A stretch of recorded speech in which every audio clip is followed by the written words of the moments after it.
I would like to talk about a topic that is very important to me. I find it very, very interesting.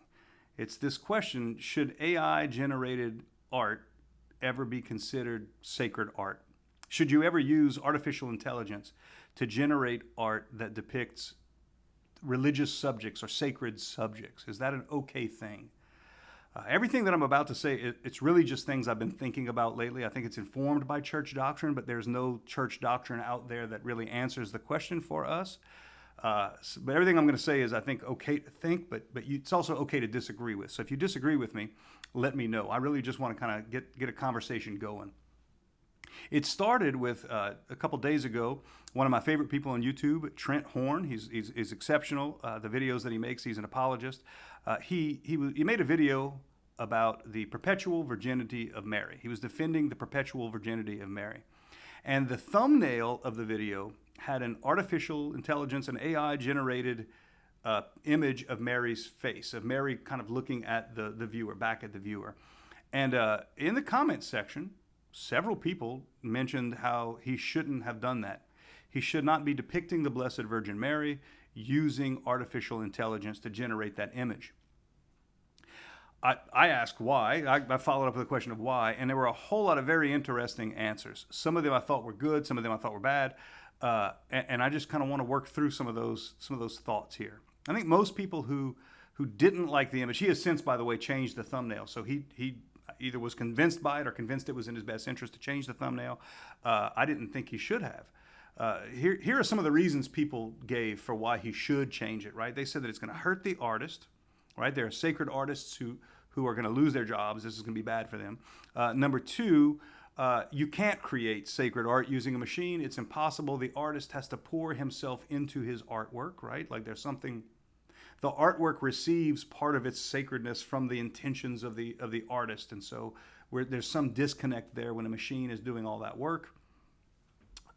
And then finally, I think there were people who thought that, who think that artificial intelligent artwork that's generated by AI is spooky. It's bad. It's just ugly. It gives you the creeps when you look at it. So I'm going to maybe talk about those three things in more detail, and we'll see where we get. First of all, this idea that it hurts the artists, right? We don't have a whole lot of sacred artists out there, and that AI is going to take their jobs somehow. Okay. First of all, in full disclosure, I, for several years of my life, was a working artist, right? I was a commercial artist. I was a website designer. I was a graphic designer who used my artistic skills to make a living, okay? I care about these things. I really, really do. I was trained to do it. I did it. And I still make art because I find it personally edifying to do so. I still do some, what I would think of as sacred art, as something that I think is good when I do it. It's good for me to do it. I recently taught art in a classroom, right, in a high school classroom. I taught it. I love it. I think that the topic is great. I am the chaplain for the St. Louis IX Art Society, which tries to promote good sacred art in churches to help churches be beautiful, become beautiful through art, and to help really people to discover God through art. I mean, this is something important to me. I'm a patron of the arts. You all probably know that I'm the president of Jesuit High School here in New Orleans. We are renovating our Chapel of the North American Martyrs, and we're talking about more than six figures we are spending on an artist painting the North American Martyrs. So I care about artists. I patronize the arts. I do it myself. Like I'm all in on good sacred art. I'm all in on it. My concern for them is high, but also maybe I'm not as worried about it as I should be or something. I mean, part of it is like, what about copyrights, right? Okay, nobody wants the wrong person to get credit for something they didn't do.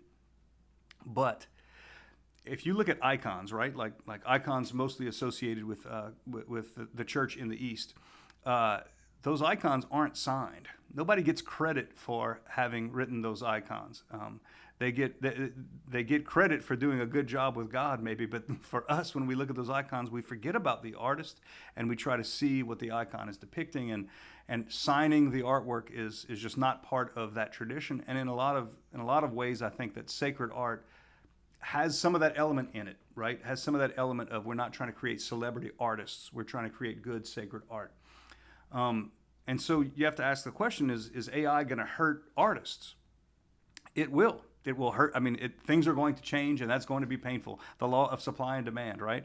That's going to hurt some people. AI generated art is going to hurt some people, and you hate to see a sacred artist hurt by this. In the short run, it's going to hurt.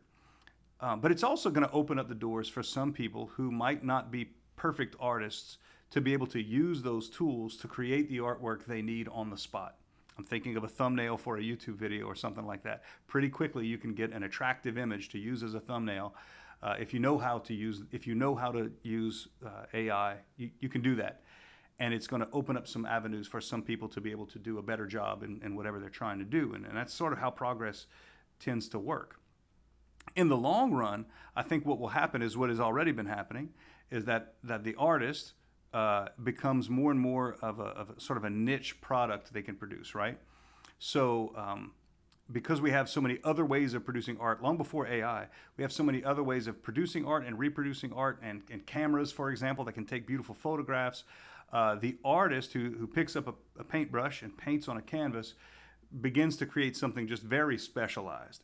And there will always be people who want that. There will always be people who want something which is homemade rather than something which is mass-produced. Even if the thing which is mass-produced is produced more uniformly and perfect, in some ways, there's something about handmade artwork that people are always going to want. So I think in the long run, some of that shift is going to move towards maybe the artist, the painter. It's just going to be more of a niche market in some kind of way. And what I also think this is going to affect is, right now we suffer from we're sort of like in the shadow of this French artist named Duchamp, who he's famous for having taken a urinal and put it in an art museum and said, "There's my art," right? And everybody said, "Wow, isn't this great? He's a dangerous artist. He's doing something so great." I think that with AI being able to generate art, it's going to put those guys like that out of business, right? So like a lot of the silliness, a lot of the kind of craziness, a lot of the the artwork that doesn't, it's all hat and no cattle, I think some of that stuff's going to be able to go away, because it'll be just too easy for people to produce something of their own and not wait for an artist to produce something and then show us what is great. Okay, but speaking of Duchamp, and this goes on to the second point about is it really sacred art if an artist himself or herself didn't really believe in what they were doing, right? If you don't have an artist who created the art who was themselves a very holy person, how can it be sacred art? Duchamp was good at one thing. He could definitely manipulate the feelings of his audience. He could get people all excited about what he was trying to get them excited about. He could make them feel like rebels if they liked his art because he created it as if he was a rebel, And so in some ways, an artist pouring himself into his artwork seems like this really wild thing, okay, that some people are very attracted to. But I think AI can move us past that pretty quick. Thank goodness, actually. Thank goodness. So we have to think about art a couple different ways. First of all, art as an object, like, hey, I created this art. And then there's also art like a skill, the art of painting or something like that, right? And so when we break those up, we can realize that art as a skill doesn't necessarily, when we're creating sacred art, you don't have to have a sacred artist to create sacred art. I mean, some of the best paintings in the world, I'm thinking of like Caravaggio's The Calling of Matthew, that is just such an incredible image. And Caravaggio was not a good man, right? Not a good holy man. I mean, he could use our prayers. He was not a good man. And yet that piece of art that he created has inspired people for a very long time to think about things that are higher, I think about the way that machines have been reproducing art, so famous works of art getting reproduced, made into posters, made into all kinds of different things, how that has been a big part of the life of the faithful for a long time. I mean, how many people have original works of sacred art in their homes? And I would say not many, but lots of people do have, posters and reprints of, prints of things, such that I even know of some miraculous paintings that weren't paintings; they were reproductions, right? So like a machine copied that image, and then that image that was copied, it ends up producing, it's been associated with a miracle, right? So I think I think we have to be careful to think that it has to be a person who took a paintbrush who did it for it to be sacred art that way, right?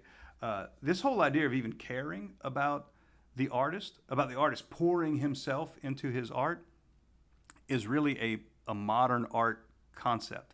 This is an 18th century, 19th century invention. In the long history of art, that was not a concern that people had.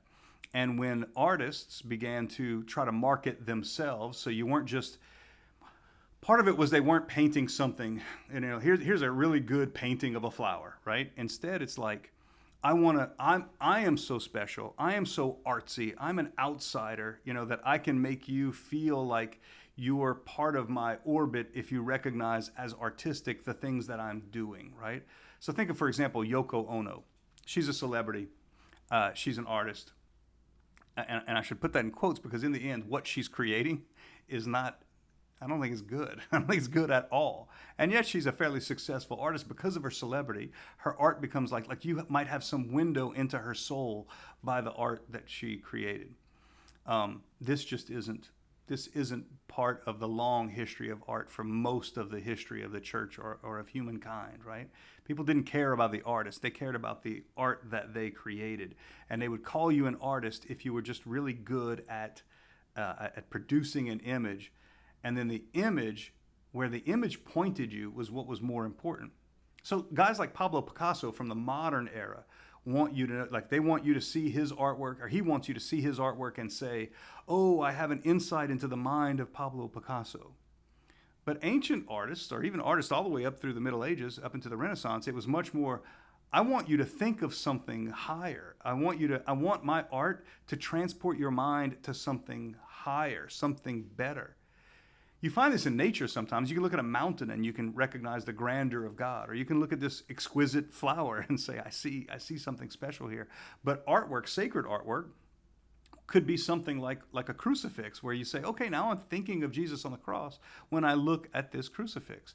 It doesn't matter whether the artist who made it is far less important than the fact that the image has the power to transport your mind upwards, okay, to some higher plane almost, right? To promote devotion, to promote meditation on what's being depicted there, rather than the artist who depicted it. It's really a much more modern thing to care about the artist who made it. It's almost kind of like a trick that the artists have used to make you care in the first place, To the artists out there, be holy for holiness' sake. I hope you're all holy. If you're a sacred art, if you're into making sacred art, I hope you are holy. But I hope everybody's holy. I hope the art that you create is good. And if AI can create that kind of art, I think we have to judge it based on whether or not it lifts us up to thinking about more lofty things, right? When we look at an icon, we ask ourselves, does this do a good job of sort of compressing certain some spiritual concepts or religious concepts? It kind of compresses them into this one icon. And I think that whether or not a computer did this or another person did this is kind of irrelevant, right? In that way, this isn't sacred art, but something like the stick man that you see outside of a bathroom that tells you whether this is a men's restroom or a women's restroom. I think that it does its job, right? It does its job very well. So it's doing that in the secular world about bathrooms. Can we do this about religious concepts? Can we get people to get a concept right away with some artwork that makes you want to meditate on the truths, these religious truths that are coming up? It also can help us appreciate even kind of like accidental religious art, accidental sacred art. I mean, I've seen like a tree that was split open by a bolt of lightning, right? A tree that was split open, that inside that tree, the wood grain inside kind of looked like the Blessed Virgin Mary.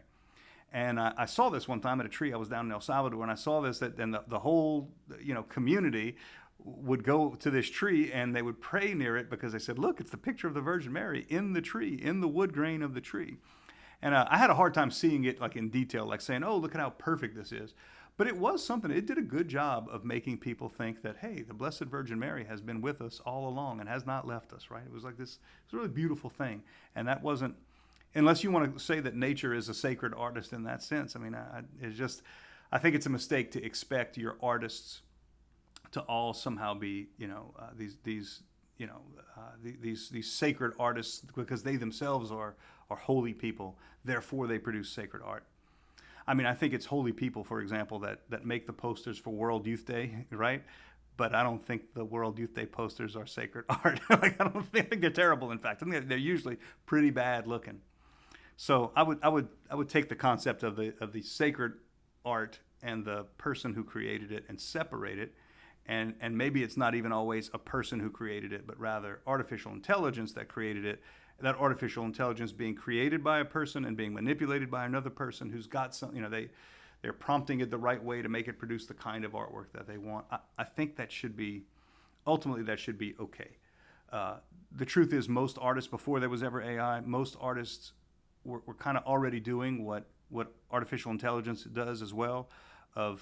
Artists are trained by copying famous works of art. And you do this so much that inside your mind, you kind of like build up a database of methods to be able to achieve some kind of an outcome that you want. And then when you go to create your own, let's say, original piece of artwork, it's not really that original. It's being made up of all these different techniques that you've learned to copy from other people to create the image that you want. And hopefully what you want is something good. If it's sacred art, you want to lift people's minds up. So don't worry about the holiness of the artists, unless you were an artist, and worry about your own holiness, certainly. Just ask yourself, though, does the art that's being created by whomever, AI or a person, does it get the job done? Finally, there's the question of, like, is sacred art spooky, right? Is it a spooky thing? Like, when I look at it, is it just too creepy? Well, that's like your opinion, man. Like that's what you think.